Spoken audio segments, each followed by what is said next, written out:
respected, highly learned dignitaries decorating the dais, ladies and gentlemen, I am Murali Krishna. I am a retired senior mechanical engineer from Railways, Indian Railways, and working for KG, College of Engineering and Technology, as a Chief Placement Officer and Associate Professor.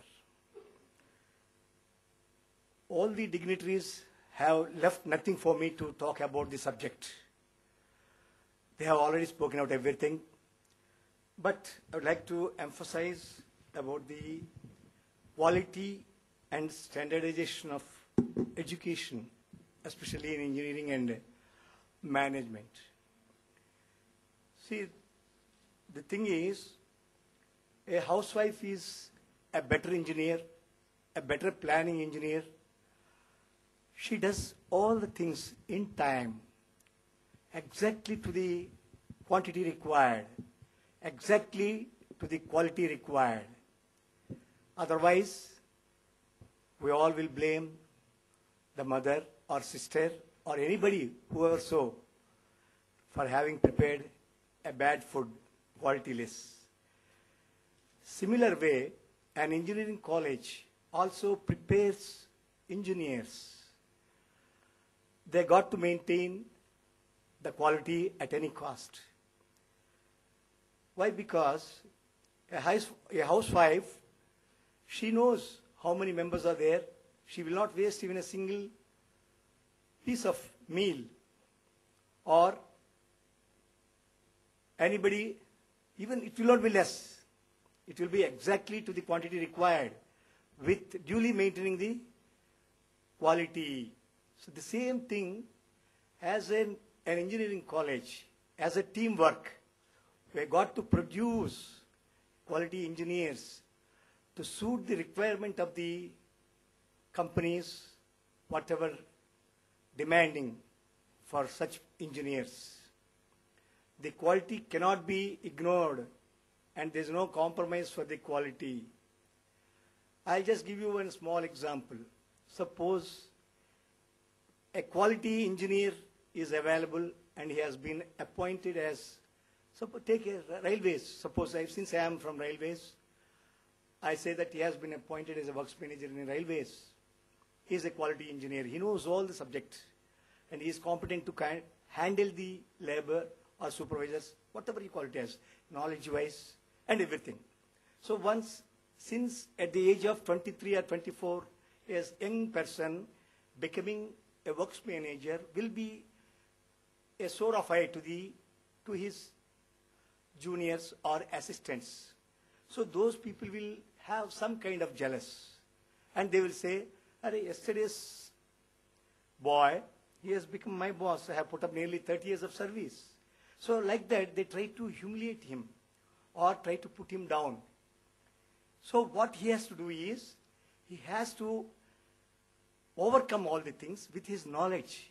So he'll bring a drawing and say, sir, this particular assembly I'm not able to understand what to do, how to manufacture this component, what is the diameter, what is the inside dia, what is the step size, what are the threads, how many number of threads per inch or per centimeter.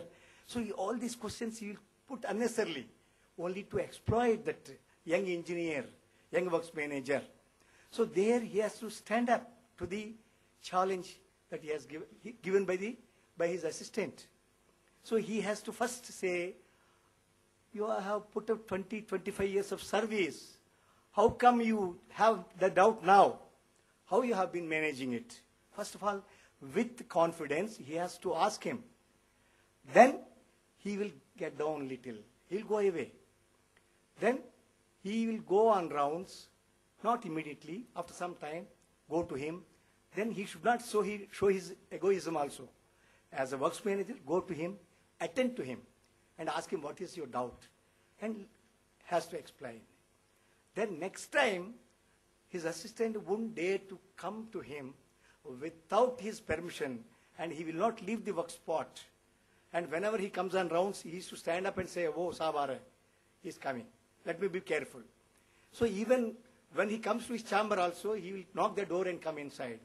and he does not dare to sit before him unless the boss says sit down.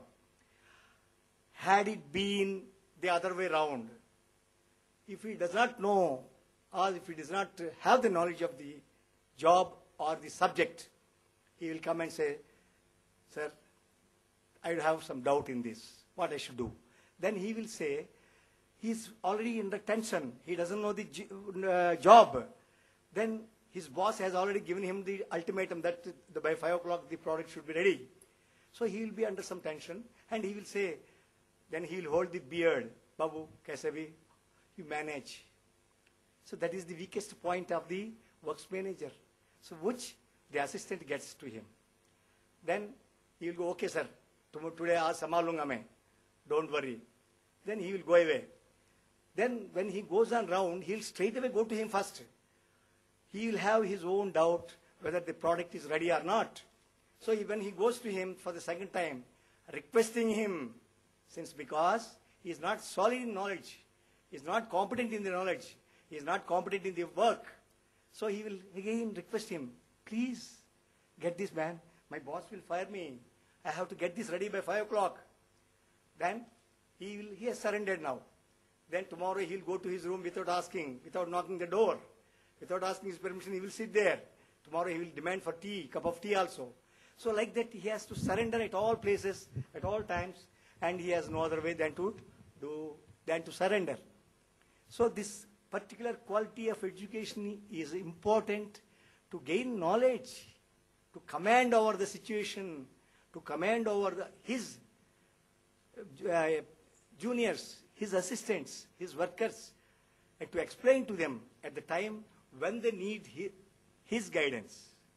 He cannot say, I am works manager, I cannot guide you. It is not my duty to read the drawing and tell you what is to be done, what is the specification of the material and everything actually. So he cannot say that, and he should not say also that. So like that, we have developed in KG College of Engineering and Technology some training modules, some technical visits we are having. Then each and every student is being followed closely, and we have deputed some assistant professors to make some groups, and they are closely following for the development of the students in disciplined way and the knowledge wise also. So that is the requirement of the quality and standardizing. What is standardizing? Standardization actually. Standardization means suppose a component is there. There are some railway coaches. All standard components. There's nothing like that. In the assembly, you can see in the workshops here. All the components are standard size. There's nothing. Only remove, fit. Remove, fit. That's all. So the assembly will be easy. Suppose if you get some other coaches for repair, and you may have to fit some other component, which you have to manufacture again. Whereas you got the components already ready here. Similar way, the students have got to be given a standard of training, standard of teaching, by which they can settle in the life correctly. They will not be what's it called, a wrong fitment in a wrong place. So they have got to be aloof from the crowd, not among the one in the crowd. So they got to lead the team, not to be led away by somebody. So to maintain this, a perfect quality and standard of education is compulsory, because he has to put his head down, not down, high up. He cannot surrender at every place. Tomorrow he has to go to America or some other country or Sweden. So there they have to live with pride. They cannot simply say, Baba, kaise bhi? No, that business will not do here. And I am proud to say that my son had his education in Sweden. And I am really, when Mr. Peter said, I am from Sweden, I am so much delighted. My son has done his MS in Sweden, Mid-Sweden University, Sundsvall. And really we are proud to have all the people here, and very nice talking to you all, interacting. And I am thankful to the organization here, especially the madam who has given me an opportunity to just spell out few words. And thank you so much, and have a nice time.